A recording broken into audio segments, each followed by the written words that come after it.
দার্জিলিং, কালিম্পং, কার্শিয়াং, মিরিক অতি বর্ষার ফলে, অনেক আছে না এখানে, অতি বর্ষার ফলে ওখানে ধস নেমেছে অনেকগুলো জায়গায়।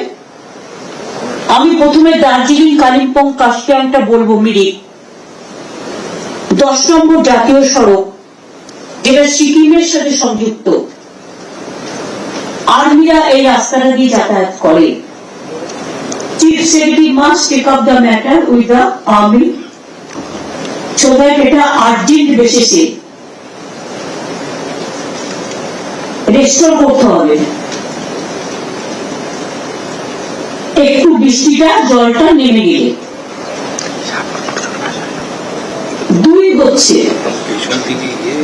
জলপাইগুড়ি, আলিপুরদুয়ার এবং শিলিগুড়ির কিছুটা তিস্তা যেমন আছে, ভুটানের জল, সংকোচ নদীর জল আসে,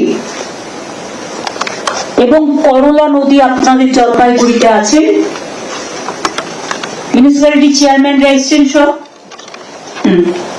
তো সেখানে করলা নদীর ওখানে আমি নিজেও 16 কোটি টাকা খরচ করেছিলাম। তাতে অনেকটা, গৌতম আমাকে হেল্প করেছিল, তাতে অনেকটা রেক্টিফাই হয়েছে। কিন্তু আমি আগে এই 4টে জেলার ডিএম কে বলবো, দার্জিলিং, কালিম্পং, 5টা, জলপাইগুড়ি, আলিপুরদুয়ার, কোচবিহার, ডিএম, এসপিরা এবং চেয়ারম্যান যারা মিউনিসিপ্যালিটির আছে, জেলা পরিষদ আছে, মানুষের ত্রাণে যেন কোনো সমস্যা না হয়। জল নেমে গেলে সার্ভে করবেন। এটা অবশ্য সবার জন্যই বলছি, সব জেলা, মালদা, মুর্শিদাবাদ, উত্তর দিনাজপুর, দক্ষিণ দিনাজপুর নিয়ে যাদের শস্য ক্ষতি হয়েছে, যাদের কৃষি জমি ক্ষতি হয়েছে, তারা শস্য বীমা পাবে। জল কমে গেলে এগ্রিকালচার ডিপার্টমেন্ট সেটাকে সার্ভে করবে। এটা আপনাদের কাজ নয়, ডিএমরা হেল্প করবে, এসপিরা হেল্প করবে। পুলিশও কিন্তু অনেক কাজ করছে, তারা বিভিন্ন জায়গায় রিলিফ দেওয়ার কাজ করছে।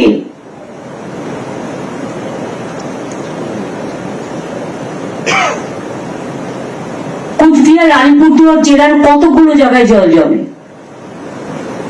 সেই জায়গাগুলো আইডেন্টিফাই করে গভর্নমেন্টের পর্যাপ্ত পরিমাণে ত্রাণ আছে, মানে পর্যাপ্ত পরিমাণে, সেই ত্রাণটা যাতে মানুষ পায়।